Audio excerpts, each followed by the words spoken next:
Bonjour. Allons-y avec la présentation de cette séance d'information pour les étudiants et étudiantes du Québec ou qui ont fait leurs études préuniversitaires ou universitaires au Québec. Je me présente, Étienne Giguère, responsable d'information et de promotion sur les études à la Faculté des sciences et de génie de l'Université Laval.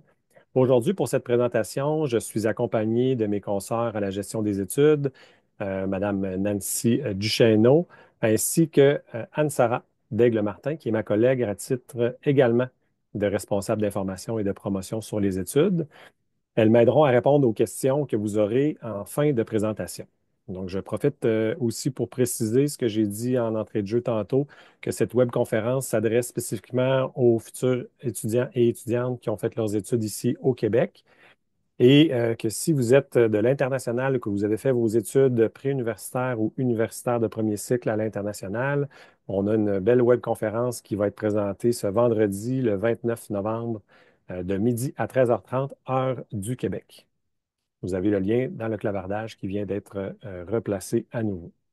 Sur ce, on va faire la présentation. Donc, pour le déroulement de la rencontre, on va vous présenter rapidement l'Université Laval. On va aborder également la Faculté des sciences et génie. On va aller plus spécifiquement au niveau des deux types de maîtrise. On va parler également des doctorats ainsi que des critères d'admission et l'ensemble de la procédure pour faire votre demande d'admission dans tous ces programmes. Et on va évidemment aborder les bourses d'études qui pourraient certainement vous intéresser. Et je vous rappelle que si vous avez des questions, on vous invite à les noter. Vous pouvez les poser dans le Q&A et on va y répondre également de vive voix à la fin de la présentation. Donc, vous pourrez à ce moment-là ouvrir vos micros. L'Université Laval a été fondée en 1852. C'était la toute première université francophone à voir le jour en Amérique du Nord. Aujourd'hui, en 2024, on y compte plus de 42 500 personnes étudiantes. Vous pouvez voir maintenant le campus, un très grand campus qui est bordé par plus de 60 de verdure, 2 km² de superficie. Donc, c'est un grand campus, mais qui est facile d'y circuler en plein cœur de l'arrondissement de Sainte-Foy dans la ville de Québec et qui est à proximité des centres d'achat et de plusieurs services comme les épiceries, les pharmacies, des restaurants et boulangeries. On est également très bien desservi par le service de transport de la capitale, qu'on appelle également le RTC. D'ailleurs, pour les personnes qui vont venir étudier chez nous, vous bénéficierez d'un laissez-passer universitaire qu'on appelle le LPU, qui vous permettra de circuler toute la session à volonté et le forfait, finalement, est inclus dans vos frais de scolarité. On a également la possibilité de louer des vélos en libre-service et il y a 5 stations de vélos libre-service qui sont situées sur le campus pour les gens qui ont le goût d'utiliser ce moyen de transport actif et accessible. Sur le campus, on compte 17 facultés et 40 pavillons d'enseignement, de recherche, de services et des installations sportives. Tous ces pavillons sont connectés par un réseau de tunnels souterrains que certains vont sûrement trouver très utiles lorsqu'il y a des bordées de neige comme on a actuellement à Québec. Donc, vous allez être en mesure de circuler sur tout le campus par ces souterrains ou à l'extérieur, c'est très bien connecté aussi. Vous allez, pour celles et ceux qui sont de l'extérieur, vous allez peut-être avoir besoin de logements. On retrouve les résidences universitaires dans 4 pavillons. C'est plus de 2300 chambres individuelles qui sont disponibles pour vous.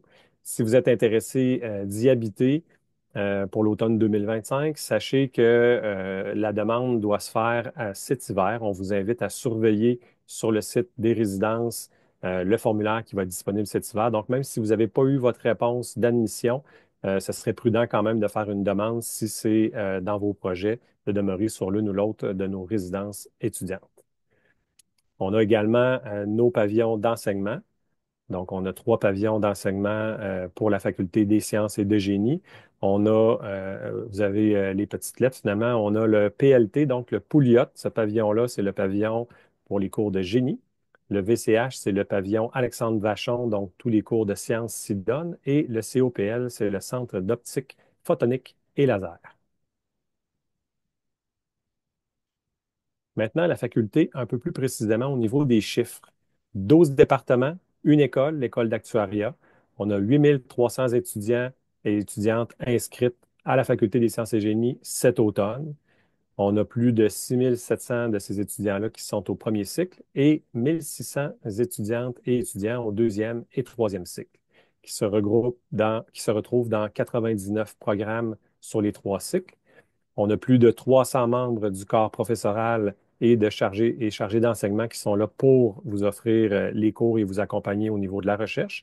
Et on est plus de 200 membres du personnel pour vous soutenir dans vos études. On a une super belle vie étudiante à la Faculté des sciences et génies. On vous a mis quelques exemples ici, que ce soit la formule SAE électrique, l'avion cargo, le comité ici, euh, Pajot, si je ne me trompe pas, c'est le comité là, étudiant au niveau là, du programme de génie des eaux. Donc, bref, on a 19 projets étudiants. On a deux grandes associations étudiantes, une au premier cycle et une pour les cycles supérieurs, et on a 29 associations étudiantes départementales, et évidemment plusieurs festivals et compétitions au long cours pendant l'année. On a différents services étudiants qui sont intéressants pour vous. Le groupe Synapse, qui est un réseau de pairs aidants par les étudiants et étudiantes de la Faculté des sciences et génies. On a le Centre d'appui à la réussite Carré qui est là pour vous aider au niveau des matières informatiques et génie logiciel, pardon. On a le centre de dépannage et d'apprentissage en mathématiques et en statistiques, donc pour tous les étudiantes et étudiants de la faculté qui ont besoin de soutien au niveau des mathématiques et de la statistique, on a du soutien qui vous est offert. Et les journées passerelles qui sont offertes en début de session pour vous permettre de rafraîchir certaines notions dans des matières, par exemple, comme les mathématiques et plus encore. Nos maîtrises maintenant. On a deux types de maîtrise. Donc, on a la maîtrise avec mémoire, qu'on appelle également la maîtrise de recherche, et on a la maîtrise avec essai, qui était communément appelée également la maîtrise professionnelle. Donc, voici un peu les caractéristiques qui différencient ces deux maîtrises. Donc, on peut voir que les deux maîtrises sont d'une durée de 2 ans. Par contre, la maîtrise avec mémoire est une maîtrise qui se fait sur 6 sessions, donc qui prévoit également une session à l'été. Tandis que la maîtrise avec essai est une maîtrise qui se fait sur 4 sessions, donc à l'automne et à l'hiver, sur 2 ans. Toutes deux sont des maîtrises de 45 crédits. Du côté de la maîtrise avec mémoire, c'est une maîtrise qui est orientée évidemment sur la recherche dans un domaine bien spécifique. Les gens qui s'inscrivent à la maîtrise avec mémoire, c'est souvent des gens qui ont de l'intérêt à poursuivre les études vers le doctorat. On a plusieurs bourses d'études qui sont disponibles d'ailleurs pour ce type de maîtrise. Et une caractéristique à retenir, il faut trouver une direction de recherche avant de faire sa demande d'admission, mais ça, je vais y revenir un petit peu plus tard dans la présentation. Du côté de la maîtrise avec essai, c'est pour les gens qui veulent se spécialiser dans un domaine. La maîtrise est principalement composée de cours et de stages et elle est réellement orientée vers le marché du travail et non pas vers les études de troisième cycle. Plus spécifiquement au niveau de la maîtrise avec mémoire. Au niveau des préalables, que ce soit une maîtrise dans le domaine des génies ou encore des sciences et de la technologie de l'information, euh, ça nous prend un baccalauréat dans le domaine qui est visé. Et ça nous prend une moyenne minimale également, selon le programme, de 2,67 à 3. Ici, ce qui est important de retenir, puis également, là, je vais en parler plus en détail dans quelques minutes, c'est ce que j'ai mentionné, d'avoir l'accord d'encadrement avant de déposer sa demande d'admission. Ça, c'est bien important. Ça va être une information à retenir jusqu'à la fin de la présentation. Et de retenir également que pour une admission à la session d'automne 2025, vous aurez jusqu'au 1er février pour faire votre demande d'admission. Évidemment, pour les étudiants du Québec, on peut faire une admission tardive. Par contre, comme il y a une démarche pour trouver une personne d'encadrement, on vous suggère de ne pas tarder pour faire ces démarches-là et de ne pas tarder non plus pour déposer votre demande d'admission. Nos programmes de maîtrise avec mémoire, on en a 20, donc je vais vous les énumérer rapidement. Actuariat, biochimie, biologie, biophotonique, biostatistique, chimie, informatique, mathématiques, microbiologie, physique, physique médicale, sciences de la Terre, statistique. C'était les programmes de sciences et de technologie de l'information. Et au niveau du génie, on a génie chimique, génie civil, génie des eaux, génie des matériaux et de la métallurgie, génie des mines, génie électrique et génie mécanique. Au niveau des bourses d'études pour la maîtrise avec mémoire, je vous fais un résumé ici. Ce qui est important de retenir, c'est qu'il y a différentes options pour vous aider à financer votre projet d'études. À retenir, peut-être en commençant par la droite, la bourse du gouvernement du Québec qui s'appelle FRQ. C'est une bourse de 20 000 par année qu'on peut aller chercher pour 6 sessions maximum. Donc, si on revient à ce que je disais tantôt, donc c'est bon pour 2 ans. Par contre, pour la demande, c'était à la mi-octobre. Donc, pour une demande où on voudrait commencer les études à la maîtrise à l'hiver, pas à l'hiver, pardon, mais à l'automne 2025, il fallait déjà, c'est des demandes qu'il faut faire très tôt, donc il fallait déjà faire une demande à la mi-octobre 2024. Pour la bourse du gouvernement fédéral, donc CRSNG, vous avez jusqu'au 1er décembre. Donc, 1er décembre, c'est dimanche, donc c'est très, très, très serré. Souvent, c'est les gens là, qui auraient déjà entamé des discussions avec des professeurs qui sont prêts à les accompagner dans cette demande de financement-là. La caractéristique qui est intéressante ici, c'est un 27 000 pour 12 mois seulement. Donc, c'est vraiment une seule année. Donc, des fois, il faut aller chercher un financement pour la deuxième année avec une autre source de financement. Et la bourse Essor-FSG, très spécifique ici à la Faculté des sciences et génies, une belle fierté qu'on a ici. C'est 10 000 par année qui est offert par le professeur et la FSG remet un 10 000 Donc, ça fait 20 000 par année. Et ça, c'est bon pour les 2 années de vos études. Et ce qui est bien ici, c'est que vous avez le temps là, d'être admis et d'avoir votre réponse d'admission pour déposer une demande au niveau de la bourse Essor. Puis en fait, c'est les professeurs qui vont faire le dépôt de cette demande-là pour vous. Au niveau de la maîtrise avec essai, donc la maîtrise professionnelle, les critères d'admission sont similaires au niveau des préalables, en fait. On doit également avoir le baccalauréat dans le domaine visé et une moyenne minimale de 2,67 à 3 selon le programme qu'on va cibler. Ce qui est différent ici, c'est que, au niveau de l'encadrement pour l'essai, on va aller trouver la personne qui nous encadre une fois admis, même souvent, c'est au début de la première session. Donc, il n'y a pas d'urgence, il n'y a pas de démarche à faire au niveau des démarches d'encadrement pour la direction d'essai, pour ce qui est de la maîtrise professionnelle. À retenir également, on est dans les mêmes dates limites du 1er février pour une entrée à la session d'automne 2025. Les programmes d'études, il y en a 13 pour la maîtrise avec essai. Donc, actuariat, biogéosciences de l'environnement, biostatistique, informatique, informatique, intelligence artificielle, mathématiques, sciences de la Terre, technologie environnementale, statistique. Et au niveau du génie civil, technologie environnementale, génie aérospatial, environnement virtuel et génie électrique. Passons maintenant à nos programmes de doctorat. Donc, nos doctorats, en fait, les caractéristiques, la première, parce que des fois, on se fait souvent demander la question, les programmes doivent être suivis à temps plein. Donc, on ne peut pas être aux études doctorales à temps partiel. On dit de 3 à 4 ans, tout dépendamment du programme, si on est en processus accéléré ou pas. Donc, la durée des études là, peut varier. Donc, on parle de 9 à 12 sessions parce qu'encore là, comme la maîtrise de recherche, la session d'été est également une session qui est comprise dans le programme d'études et on parle de 90 à 96 crédits selon le programme. Donc, les caractéristiques ici, c'est quand on fait un peu comme la maîtrise avec recherche, on fait évidemment de la recherche dans un domaine spécifique. Ce qui vient s'ajouter aussi, c'est qu'on est beaucoup plus autonome dans notre recherche. On doit rédiger et soutenir une thèse au terme de notre processus d'étude. Et évidemment, encore une fois, il faut trouver une direction de recherche avant de déposer sa demande d'admission. On a quelques belles bourses d'études également disponibles. Et ça s'adresse, ce type de programme s'adresse aux gens qui visent une carrière en recherche ou dans le monde universitaire. Au niveau des conditions d'admission, donc, il faut avoir une maîtrise avec mémoire dans le domaine visé. Et là, j'ai spécifié avec mémoire. Donc, les maîtrises professionnelles ne sont habituellement pas un critère un préalable, en fait, permis pour aller vers le doctorat. Et la moyenne minimale de la maîtrise, donc, doit être entre 2,67 et 3,2 selon le programme visé. Et comme on disait tantôt, encore là, on doit trouver l'accord d'encadrement avant de déposer notre demande d'admission. Pour ce qui est des autres détails, je vais y revenir dans quelques instants. Au niveau des programmes, on en a 19, donc actuariat, biologie, biochimie, biophotonique, chimie, informatique, mathématiques, microbiologie, le programme interuniversitaire en océanographie. On a également physique, statistique. Au niveau des génies, on a génie chimique, génie civil, génie des eaux, génie des matériaux et de la métallurgie, génie des mines, génie électrique et le programme interuniversitaire en sciences de la Terre, ainsi que génie mécanique.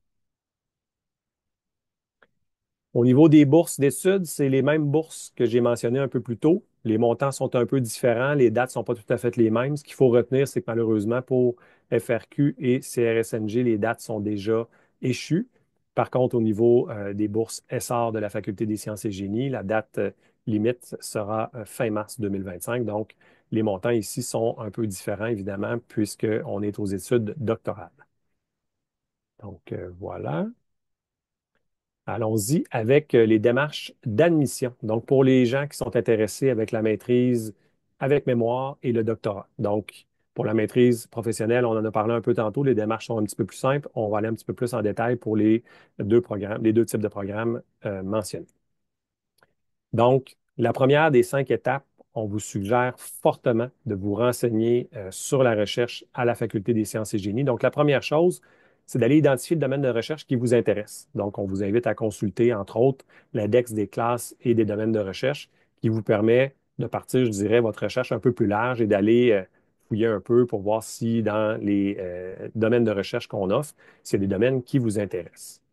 Après, ben, quand vous allez voir dans les différents domaines de recherche, des noms de professeurs vont sortir. On vous invite à aller visiter directement les sites web des professeurs. Donc là, vous allez en apprendre un peu plus sur ce que les professeurs font comme recherche, si actuellement ils sont en mode recrutement. Donc ça aussi, ça va être clairement identifié sur la page web.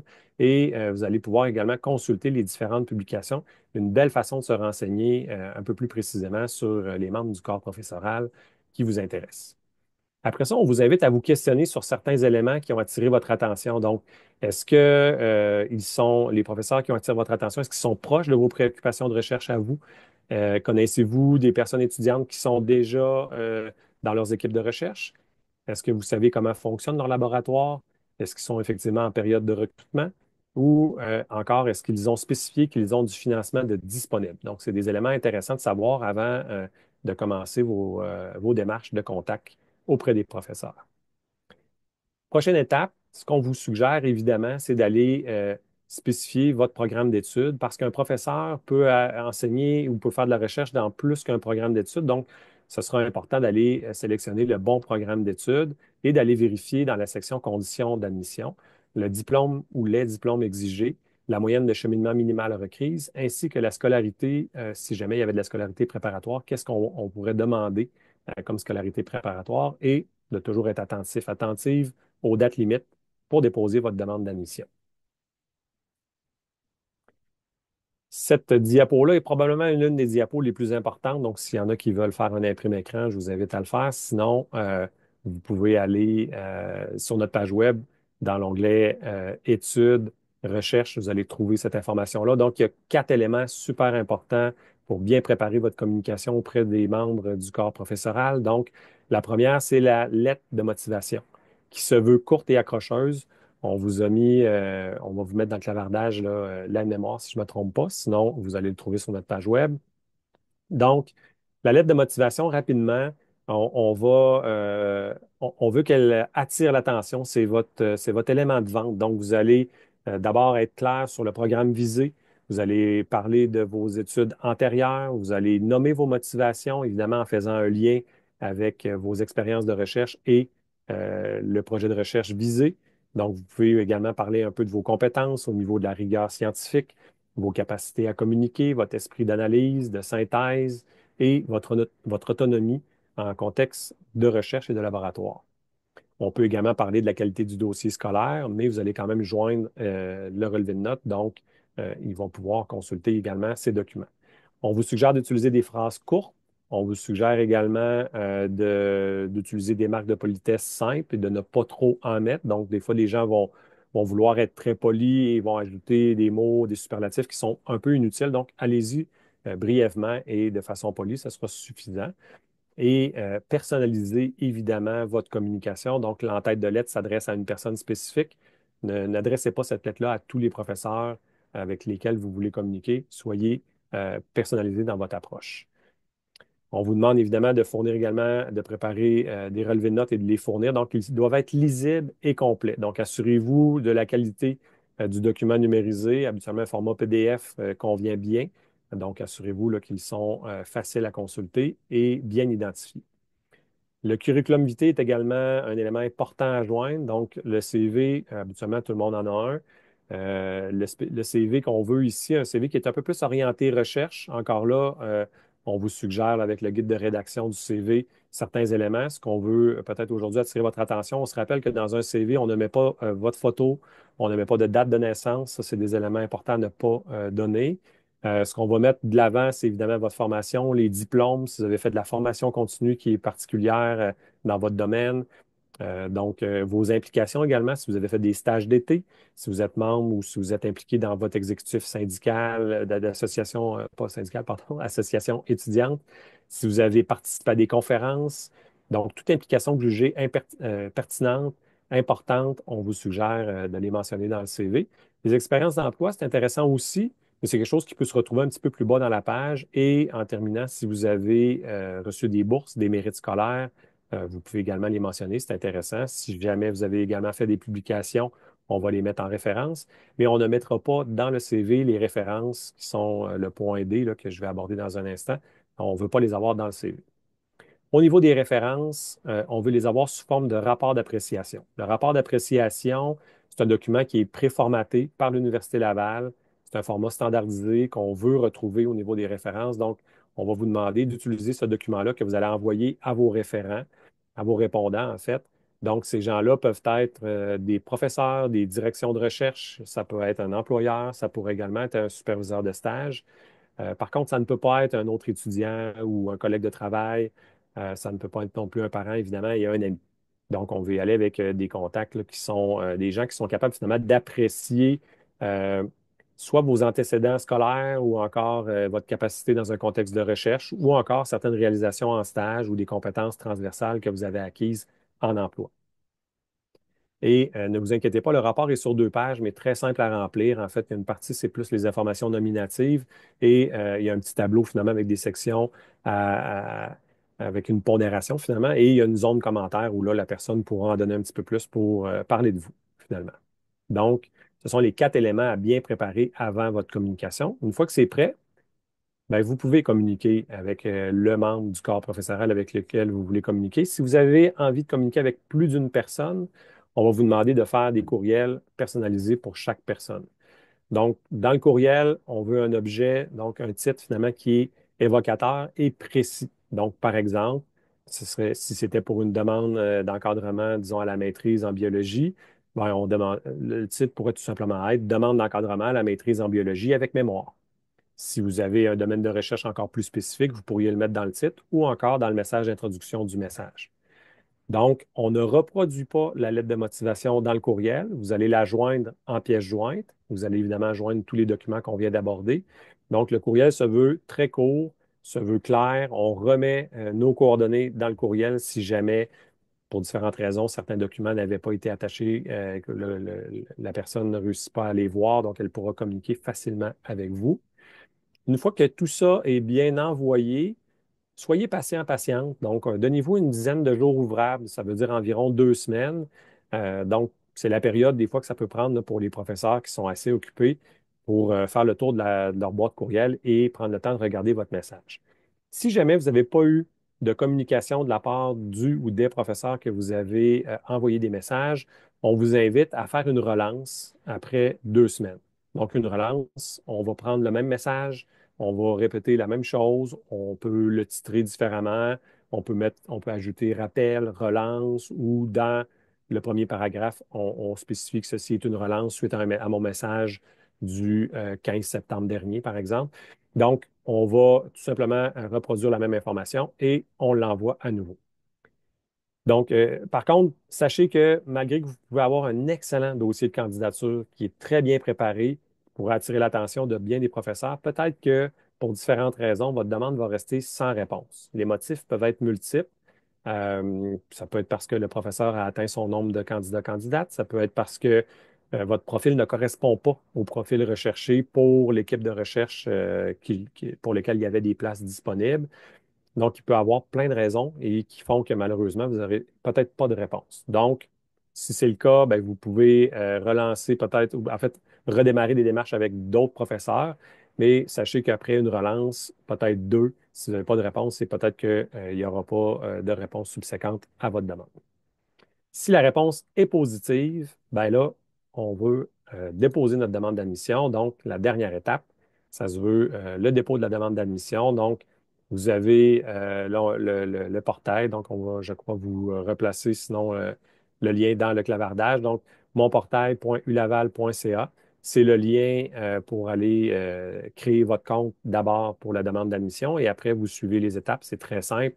Dans ce cas-ci, on parle de cycle supérieur, donc vous allez spécifier le cycle et le programme d'études ciblé, le domaine de recherche. Vous allez inscrire également le nom du membre du corps professoral qui accepte de vous encadrer et vous allez téléverser tous les documents que vous aviez envoyés dans votre courriel. Bien, vous allez les téléverser à nouveau dans votre demande d'admission, ainsi que la preuve écrite d'encadrement, donc qui pourrait être une lettre, qui peut être un courriel que vous allez numériser. Donc, ça prend une preuve écrite finalement que le professeur accepte de vous encadrer et vous complétez votre demande en payant les frais d'admission qui sont actuellement de 99 canadiens. Après ça, ben, quand tout est fait, prévoyez un délai là, de réponse de 6 à 8 semaines, ce qui est les délais standards là, pour une réponse d'admission à l'Université Laval. Donc voilà, ça complète les informations que je voulais vous transmettre aujourd'hui. Je vous remercie pour votre attention. En fait, on vous rappelle également ici là, les différents liens si vous voulez nous suivre sur nos réseaux sociaux ou encore la page web si vous voulez aller consulter les différents programmes d'études de l'Université Laval, en fait de la Faculté des sciences et génies de l'Université Laval, qui se trouve ici.